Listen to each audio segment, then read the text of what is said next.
우리 좌우에 계신 분들한테 한번 이렇게 인사했으면 좋겠습니다. 당신은 하나님의 복 받으신 분이십니다. 다시 한번 인사하실 때 당신은 하나님의 복 받을 분이십니다. 아멘입니다. 아멘. 네. 자, 오늘 본문 말씀 마태복음 25장 31절로 34절 말씀 교독하시겠습니다.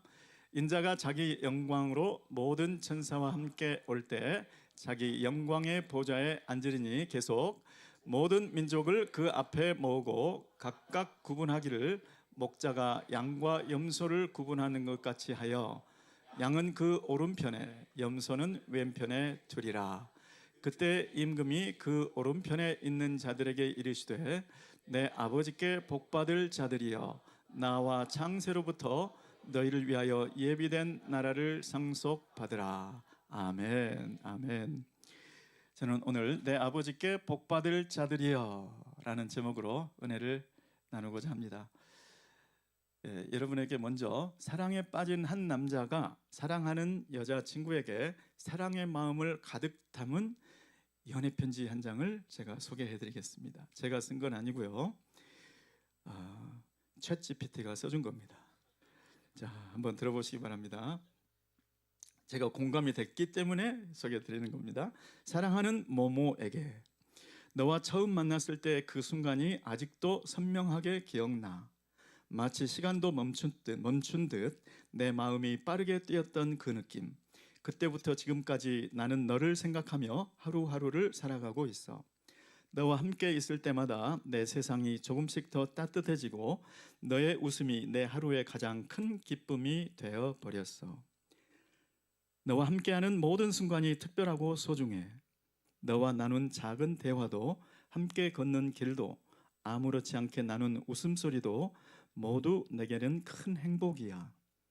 너와 함께 있을 때 세상에서 가장 행복한 사람이 된 것 같아. 그동안 너와 함께한 시간들이 내 인생에서 가장 값진 순간들이었고 앞으로도 계속 너와 함께 하고 싶다는 생각을 하면 가슴이 벅차올라. 너의 따뜻한 마음, 너의 세심한 배려, 너의 진심 어린 말들 하나하나가 나를 너무 감동시키고 나는 그 모든 것을 잊지 않을 거야. 너와 함께라면 어떤 어려움도 두렵지 않아. 서로의 손을 잡고 함께 걸어가는 이 길이 내게는 가장 큰 행복이야. 나는 언제나 내 곁에서 너를 지켜주고 함께 나아가고 싶어. 사랑이란 말로는 다 표현할 수 없는 감정이지만 내가 가진 모든 사랑을 너에게 주고 싶어. 너와 함께하는 그 미래를 그리며 언제나 너를 사랑하고 지지할게. 나에게 너는 그 무엇보다도 소중하고 너와 함께라면 세상 그 어떤 것보다 행복할 거라고 확신해. 마지막으로 내 마음속 깊은 곳에서 우러나오는 이 말을 꼭 전하고 싶어. 사랑해. 너와 함께하는 매일이 내 인생에서 가장 큰 축복이야. 너의 사람으로 영원히 남고 싶은 모모가. 여러분 놀랍지 않습니까? 저는 4개월밖에 연애를 못했기 때문에 모든 걸 꽃으로 표현하고 행동으로 액션으로 직접 표현했지 이런 글은 제가 써본 적이 없어요. 결혼하고 나서 매일매일 카드를 적었던 기억은 납니다만 오늘이 연애 편지를 어떻게 쓰는지 어떻게 읽는지 강의하는 날은 아니기 때문에 조금 간략하게 뭉뚱그려서 여러분 이 편지를 좀 살펴보기를 원합니다. 여러분 이 연애 편지를 살펴보는 이유는 성경 전체를 하나의 장르로 뭉뚱그리라고 한다면 뭘까요?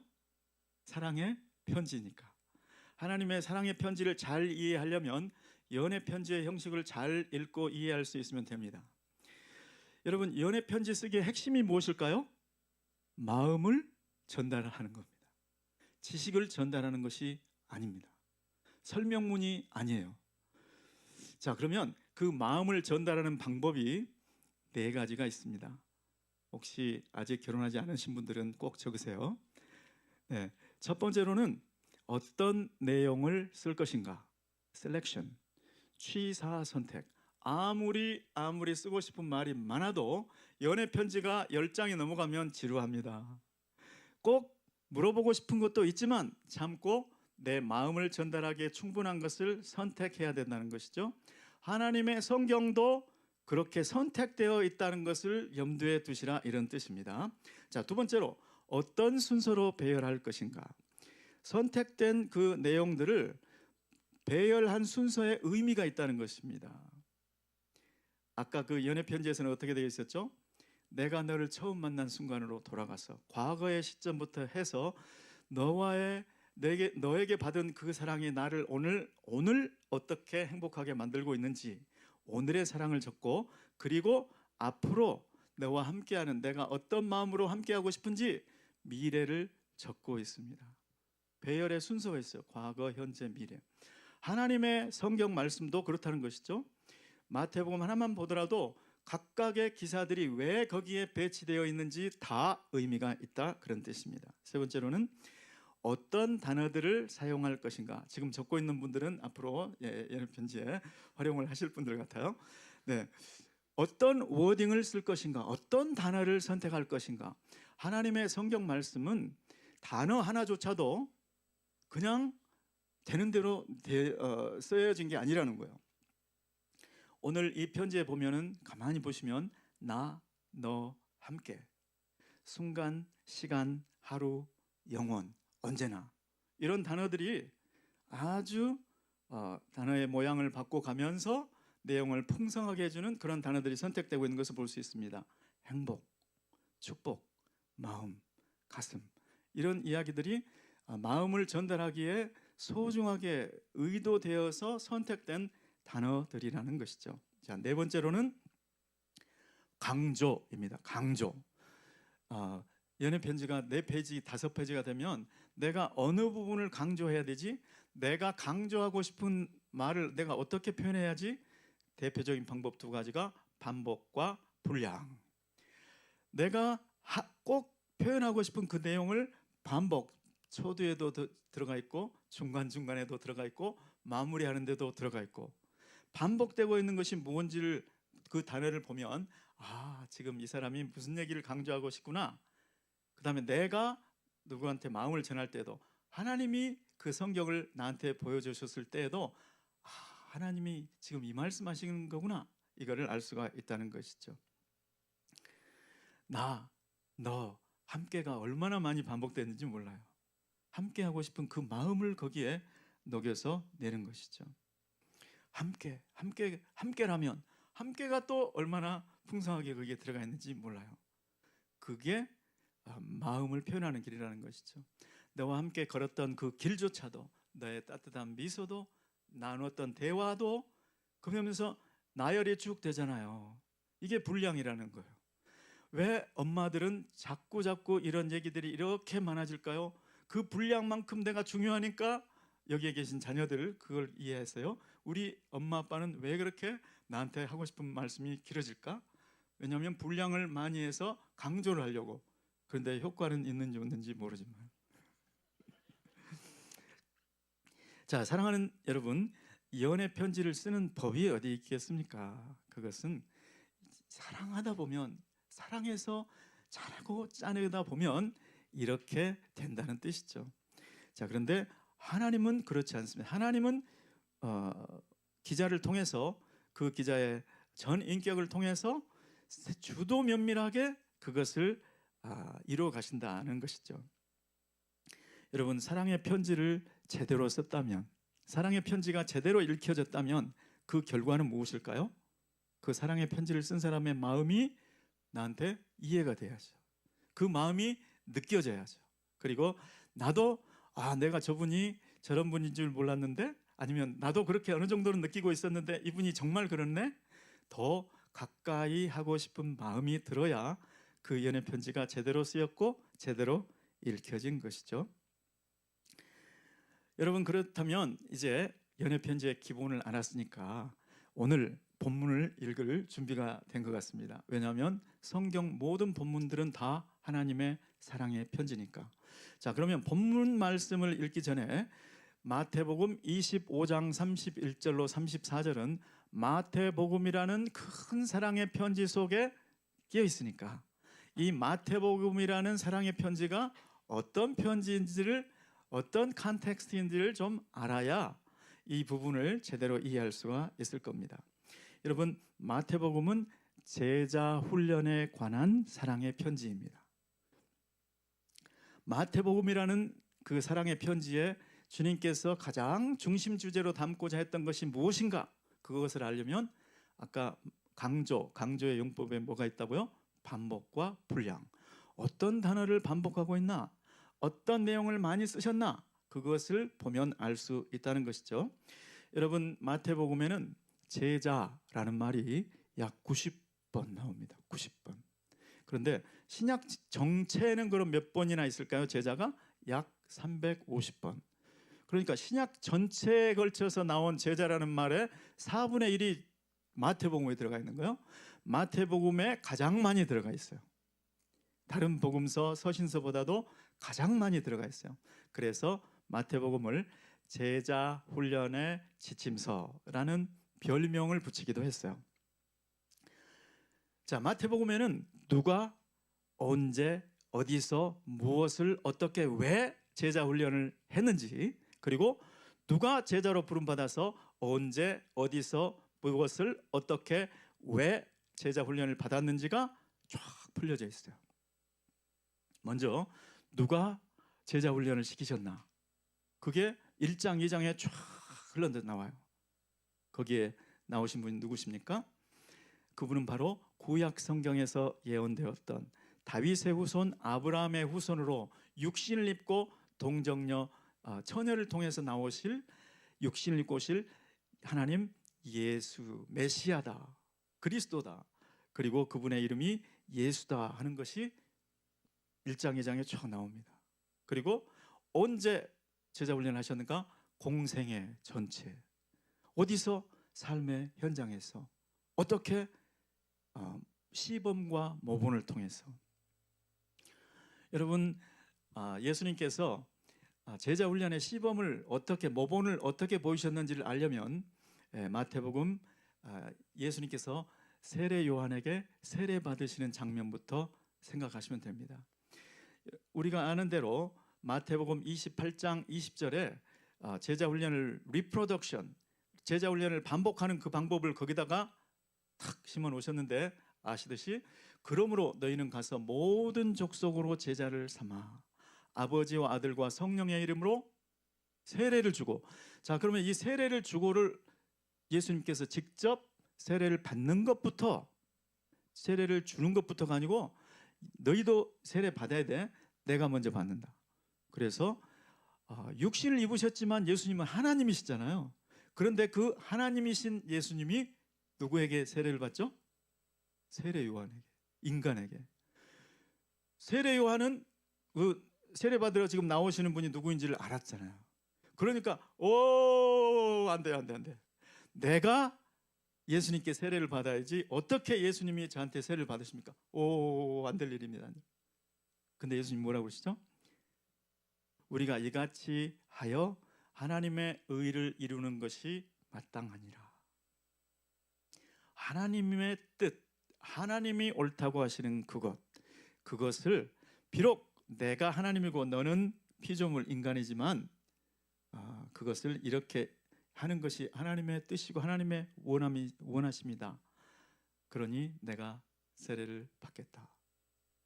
이렇게 예수님의 제자 훈련은 처음부터 끝까지 모두가 다 모본이고 시범이셨어요. 이렇게 예수님은 제자 훈련의 전체 사이클, 풀 사이클을 다 모본으로 하나님의 뜻 앞에 죽는 것까지. 너희가 내 제자가 되려거든 자기 십자가를 지고 날마다 자기를 부인하고 자기 십자가를 지고 나를 쫓을 것이니라. 예수님이 말씀만 하신 게 아니고 그냥 그렇게 사셨다니까요. 그렇게 모본을 보이셨고 시범을 보여주셨다니까요.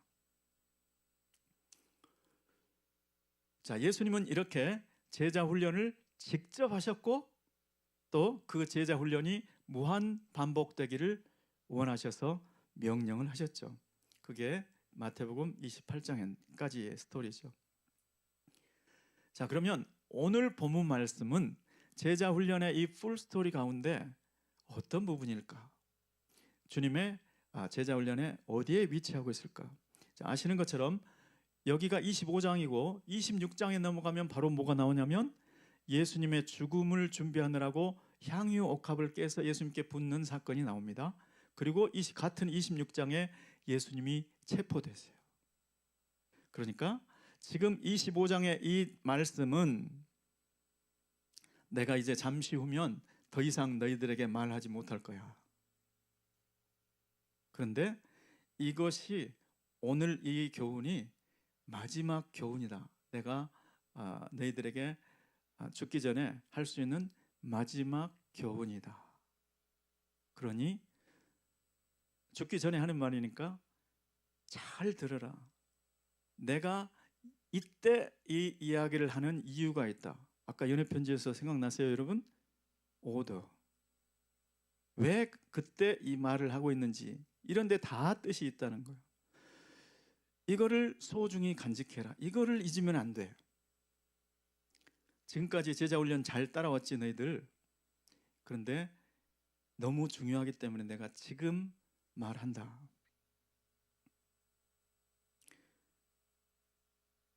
네. 이것을 소중하게 간직하기 바래. 이 마음이 느껴져야 이 구절이 제대로 읽히는 겁니다.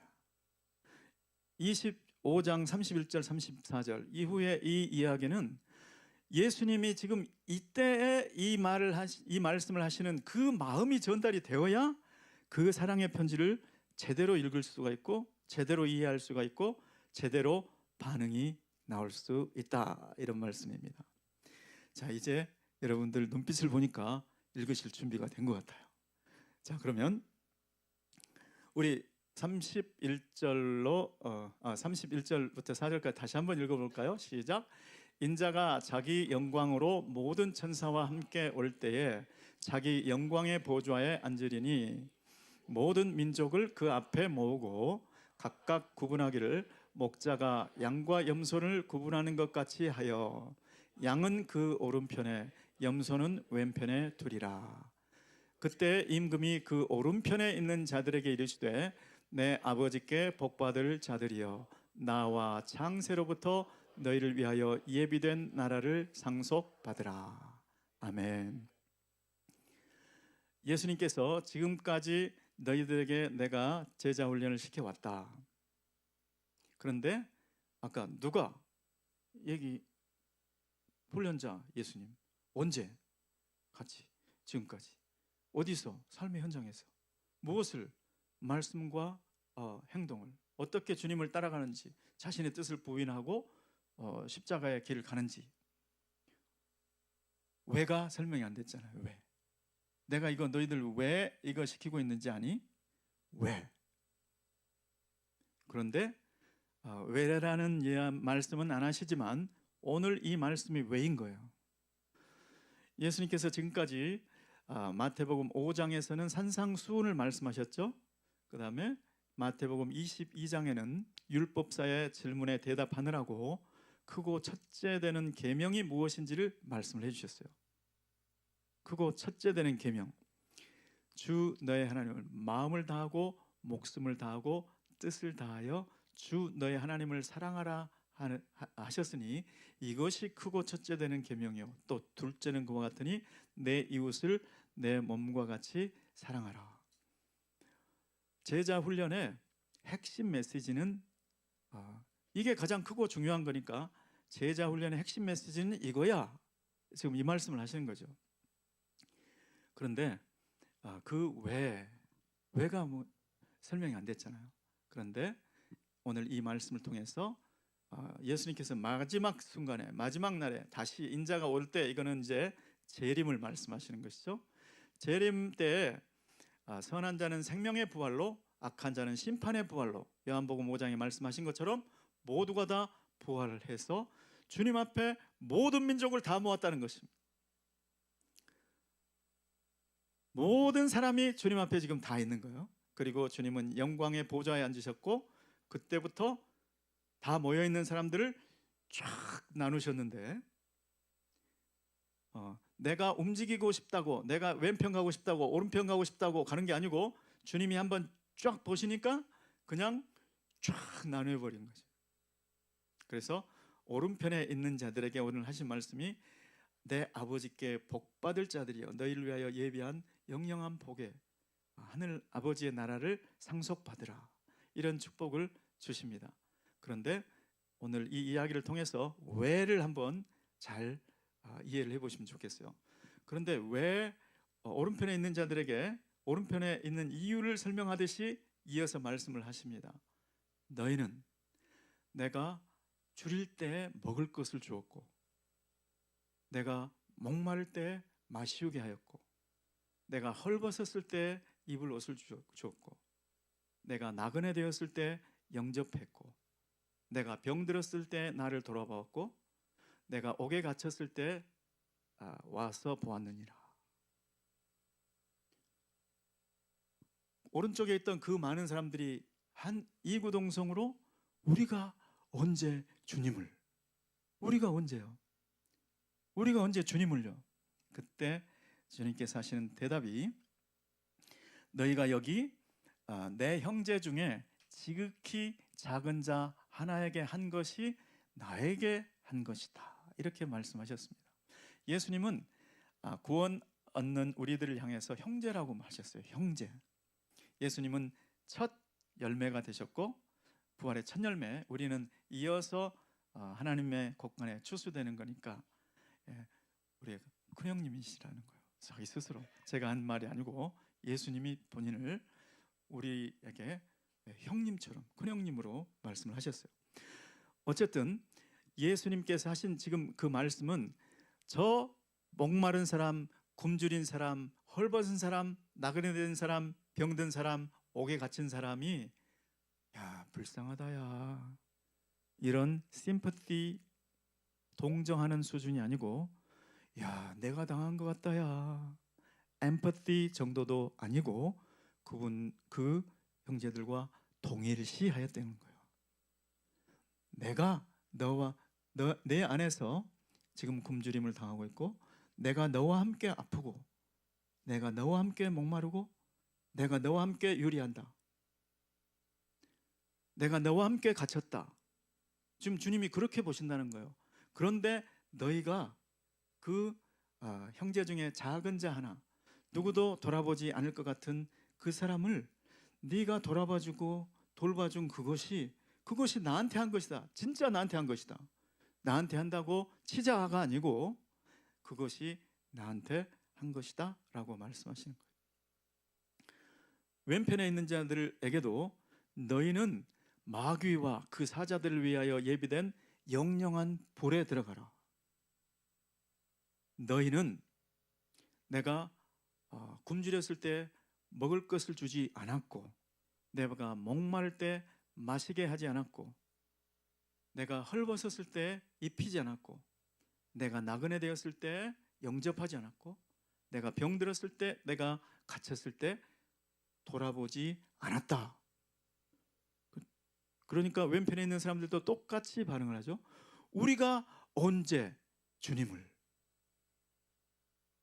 줄 알았다면 우리가 왜 안 했겠습니까? 언제 안 했다는 거죠? 똑같은 대답을 주님이 하십니다. 저는 이 이야기를 들으면서 맨 처음에 이 이야기를 깊이 생각해 보면서 좀 충격을 받았습니다. 왜냐하면 그때까지 제 지식에 주님이 물어봐야 되는 게 이런 거 아닌가요? 자, 여기 구원의 확신 있는 사람, 그래가지고 오른편, 미안하다, 구원의 확신이 없는 사람은 왼편, 이러면 이해가 될 텐데, 아니면 여기 예수를 믿은 사람 손 들면 오른편, 잘 모르겠거나 아니면 왼편, 이런 거라면 이해가 될 텐데 맨 처음에 이 이야기를 깊이 생각했을 때 너무 이상한 거예요. 이거 성경의 가르침하고 다른 거 아니야? 너희가 그 은혜를 인하여 믿음으로 말미암아 구원을 얻었는데 주님이 믿음을 보셔야지, 믿음을 말씀하셔야지, 믿음을 기준으로 삶으셔야지. 지금 이거는 행위잖아요. 그런데 그 답을 야고보서에서 찾는 것이죠. 야고보서 행함이 있는 믿음, 행함으로 나타나는 믿음, 그것이 참 믿음이라는 것이죠. 주님은 각 사람의 얼굴을 보는 순간 나는 네가 어떻게 나에게 했는지를 다 알아. 말이 필요가 없습니다. 주님은 딱 보면 하나님 스스로 견딜 수가 없는 것이죠. 견딜 수가 없어서 왼쪽으로 그냥 순간적으로 이동해 버리는 거죠. 그리고 주님께서 바라보시는 그 영혼들, 주님 참 믿음, 행함이 있는 믿음을 가졌던 사람들은 보기만 해도 오른쪽으로 가게 되어 있는 것이죠.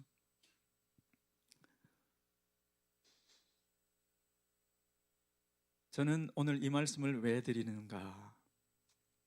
우리 김광신 목사님께서 저희를 가르치실 때 이런 말씀을 하셨어요. 무슨 일을 계획할 때, 자, 오늘 여기서부터 여기까지 이루고, 여기서부터 여기까지 이루고, 여기서부터 여기까지 이루어서 목표를 달성하자, 이런 계획을 하지 말라고. 목표는 이루어진 모습부터 거꾸로 내려오라고. 그죠? 네. 지금 2024년의 마지막 주일입니다. 그래서 올 한 해를 돌아보고 그 다음에 평가하고 다음 해를 준비하고 지금 이제 그런 시점이죠. 그런데 평가에 우리를 평가할 때도 또 새해를 계획할 때도 이미 내 목표를 내 아버지께 복받을 자들, 나는 하나님의 복받을 자들 여기에 놓고 거꾸로 내려와서 어떤 사람들이 복받았지? 어떤 사람들이 하나님께 예수님께 복받을 자들이라고 되어 있지? 거꾸로 거기서부터 내려와서 야, 이 기준이 내가 주장하는 믿음, 내가 확신하는 믿음 이런 게 아니구나. 예수님은 말씀하신 그대로구나. 예수님 뭐라고 하셨죠? 열매로 그들을 알리라. 나무는 열매로 알겠다는 거예요. 답을 그렇게 가르쳐 주셨어요. 자, 여러분 제가 깜짝 퀴즈를 하나 내겠습니다. 넌센스 퀴즈예요. 잘 들어보시기 바랍니다. 지금 그렇게 집중하듯이. 자, 지금부터 제가 문제를 드립니다. 자, 답은 딱 한 개예요. 자, 여기에 과수원이 있어요. 그래서 사과나무가 많이 있어요. 자, 그런데 여기에 사과가 몇 개 있을까요? 많이. 4개. 네, 4니까. 네. 정답은 한 개 있습니다. 왜냐하면 제가 답은 한 개라고 그랬잖아.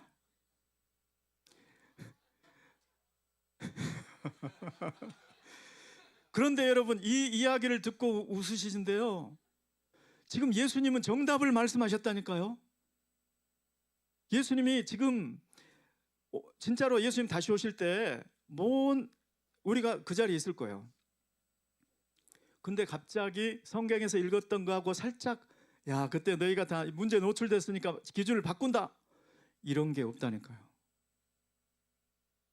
예수님은 내가 너희들 그때 말하지 않았냐. 똑같은 기준, 똑같은 것으로 말씀하신다니까요.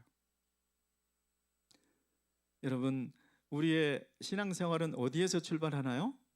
믿음에서 출발하죠. 믿음. 그런데 이 믿음조차도 내가 만들어낸 것이 아니라는 사실 아시죠? 하나님께서 단번에 성도에게 주신 믿음의 도, 믿음도 실은 내가 믿는 줄 알았는데 믿음조차도 실은 하나님께로부터 온 거라는 거죠. 그래서 진짜 믿음, 그 진짜 믿음은 반드시 삶의 열매로 나타나게 되어 있다. 그 진짜 믿음은 반드시 성도의 신앙생활이 거기서부터 출발하지만 그 진짜 믿음은 반드시 성장하게 되어 있다라는 것이죠. 우리가 아는 대로 1단계는 믿음에서 출발하고 그 다음에 2단계는 소망, 그 다음에는 사랑. 이 단계를 조금 더 구체적으로 본 것이 베드로 후서 1장 5절부터 7절 말씀입니다. 참 들어보세요. 너희 믿음의 덕을, 믿음에 뭐를 더해야 된다는 거예요. 믿음에 머무르면 안 된다는 거예요. 믿음에서 성장해야 된다는 거예요. 그 다음 단계가 뭐냐면 믿음의 덕을. 믿는다고는 하는데 아직 자기가 다 된 줄 아는데 덕스럽지 않아. 그런 분들이 있죠. 공사 중이니까 그래요. 참아주세요. 그런데 믿음에서 시작해서 덕으로 덕을 더해라는 거예요. 그런데 덕만 더한다고 그게 다가 아니라는 거예요. 정상적인 믿음은 거기에서 성장 성숙을 하게 돼 있는데 덕에 지식을 더하라는 거예요. 지식이 없는 소원은 선치 못하다. 지식이 없이 덕만 세우면 이것도 저것도 아무것도 안 되는 거예요. 믿음에는 덕을 쌓고 덕을 더하고 덕에는 지식을 더하고 지식에는 뭘 더해야죠? 절제. 아는 것은 많은데 내 말도 언어 생활도 절제가 안 되고 이렇게 하지 말라는 거예요. 지식의 절제를. 그 절제는 한 번만으로 끝나는 게 아니고 인내. 인내는 뭐하고 관계된 거예요? 소망. 믿음, 소망, 사랑의 중간 단계가 소망. 소망의 인내. 인내하다가 경건을 잃지 말라는 거예요. 용을 쓰다가 경건을 잃지 말라는 거예요. 인내에 경건을 유세베이아, 경건을 공급하라. 또 그 경건에 신경 쓰다 보면 뭘 놓치기 쉽냐? 형제 사랑, brotherly love. 형제 사랑을 놓치지 말라는 거예요. 형제 사랑이 한마디로 필라델피아. 그리스 말에서 나온, 미국의 필라델피아가 그리스 말에서 나온 거예요. 필라델피아.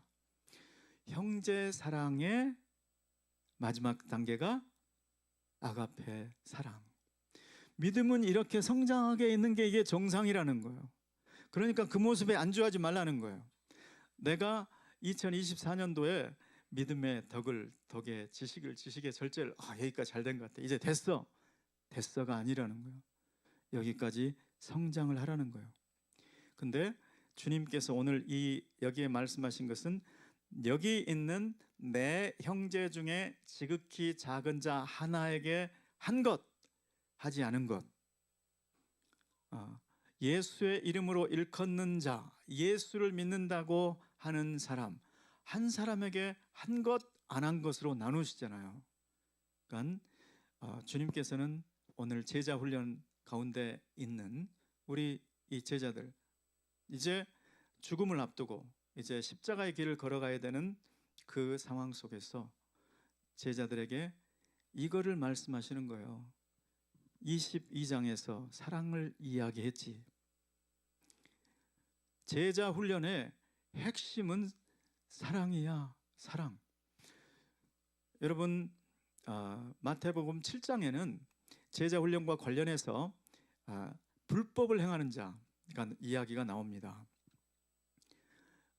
예수님께서 나더러 주여 주여 하는 자마다 다 천국에 들어갈 것이 아니요 하늘에 계신 내 아버지의 뜻대로 행하는 자라야 들어가리라.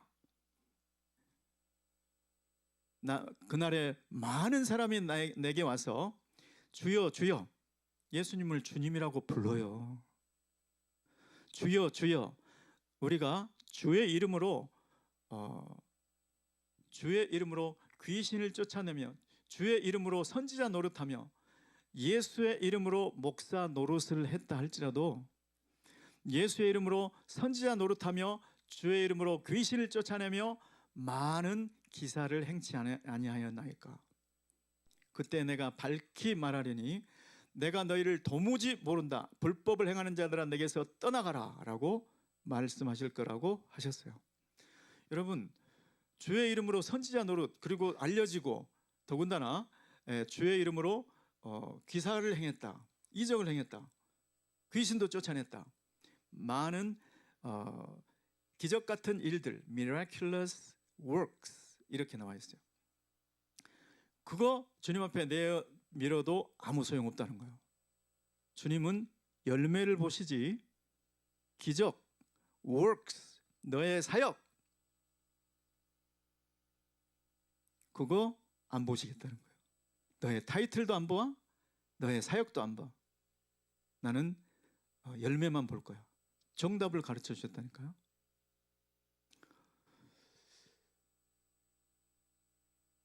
여러분, 이제 마지막 주일에, 12월의 마지막 주일에 하나님은 우리 스스로를 돌아보라는 거예요. 하나님께서 우리 한 사람 한 사람을 예수 그리스도를 닮은 제자로 세워 가십니다. 그런데 하나님께서 주신 우리 믿음이 있잖아요. 하나님의 선물이었잖아요. 그 믿음은 반드시 자라는 믿음이고, 저 위에 믿음에서 시작하지만 소망의 인내를 거쳐서 brotherly love, 형제 우애, 형제 사랑을 거쳐서 예수님의 아가페까지 자라게 되어 있다. 마태복음은 제자 훈련의 지침서라고 말씀드렸습니다. 그런데 마태복음에 두 가지 중요한 개념이 나와요. 하나는 지상 대계명, the greatest commandment, 지상 대명, 가장 큰 계명, 그게 나오고, 또 the great commission, 지상 위임령이 나와요. 그런데 이것을 종합하면 주님께서는 우리에게 정말 부탁하고 싶으신 일이 있었다. 진짜로 주님이 부탁하고 싶으신 일은 무엇인가? 제자 삼는 거, 우리말로 하면 선교하는 거, 그거를 부탁하고 싶으셨어요.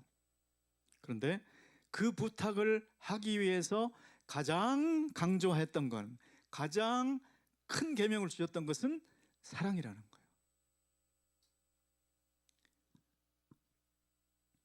그러니까 이 부탁을 하고 싶은데 아직 사랑이 통과가 안 된 사람들, 이거 부탁해봤자 이 부탁을 하느라고 열심히 일을 할 텐데 너무 가슴 아프잖아요. 일 열심히 해놓고 제자 훈련하면서 선교하면서 귀신도 쫓고 기사까지 행했는데 나중에 와서 내가 너를 누군지 모른다 하자니 너무너무 마음이 아프잖아요. 그런 것은 있으면 안 되는 일이잖아요.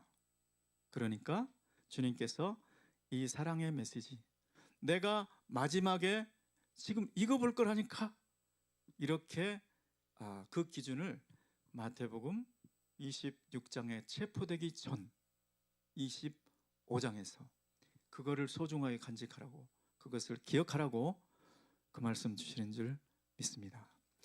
여러분, 예수님을 나는 지금 어떻게 대하고 있는가? 그것은 기도할 때 주여 주여에서 나오는 것이 아니고, 내가 지금 예수님을 어떻게 대우하고 있는지는 내가 형제 자매를 어떻게 대우하고 있는지에서 나타난다는 것입니다. 그러니까 2024년을 반성하고 정리하고 평가하고 결산하고 2025년을 맞이할 때 나는 2024년도에 내 형제 자매들에게 어떻게 살았는가를 보라는 것입니다. 내가 눈 한 번 흘겼던 그 형제 그 자매, 내가 예수님한테 흘린 거라니까요. 내가 말 한마디로 상처 줬던 그 형제 그 자매가 내가 예수님을 시험 들게 만든 거라니까요.